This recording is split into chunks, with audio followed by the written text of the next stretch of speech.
તાપી જિલ્લા પોલીસ અધિક્ષકની આગેવાનીમાં cyber crime અંગેની પ્રેસ કોન્ફરન્સનું આયોજન કરવામાં આવ્યું હતું। સાયબરના વધતા જતા ગુનાઓને ડામવા માટે અને લોકો તેનો ભોગ બનતા અટકે તે ઉદ્દેશ્યથી પોલીસ વિભાગ દ્વારા જનજાગૃતિના ભાગરૂપે એક પ્રેસ કોન્ફરન્સનું આયોજન કરવામાં આવ્યું હતું।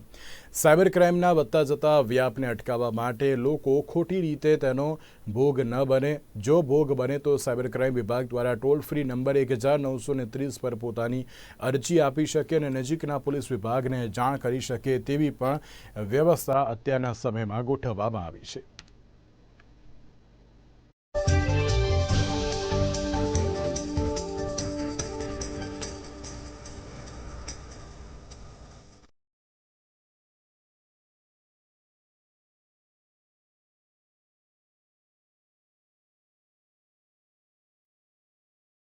આપણે સૌ જાણીએ છીએ એમ આજના સમયની અંદર સાયબર ક્રાઇમ એ ખૂબ જ મોટો પડકાર છે।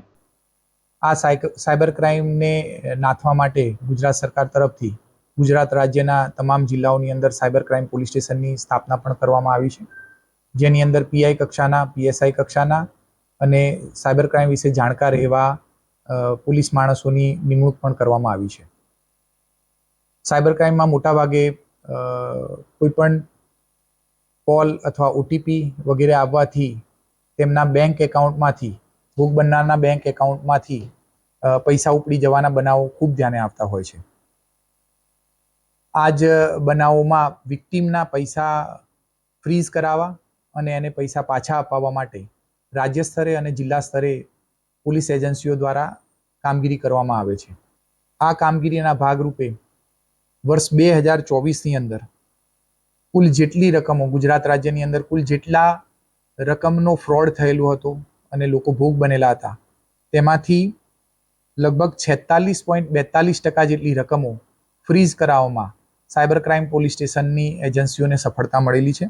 આ મીડિયાના માધ્યમથી હું તમામ તાપી જિલ્લાની જનતાને પણ એક અપીલ કરીશ કે તમારી સાથે જો આ પ્રકારનું કોઈ ફ્રોડ થયેલું હોય, તમારા નાણાં ફ્રીઝ થયેલા હોય, તમારું એકાઉન્ટ ફ્રીઝ થયેલું હોય તો એ તાત્કાલિક સાયબર ક્રાઇમ પોલીસ સ્ટેશનનો સંપર્ક કરવો અને જો તમારા નાણાં કોઈ ફ્રીઝ થયેલા હોય એવું તમારા ધ્યાન પર હોય અને તમને પરત ના મળેલા હોય તો તે પણ તમે સાયબર ક્રાઇમ પોલીસ સ્ટેશનનો સંપર્ક કરવો અને કોર્ટના હુકમ બાદ તમારા એ નાણાં તમે પરત મેળવી શકશો।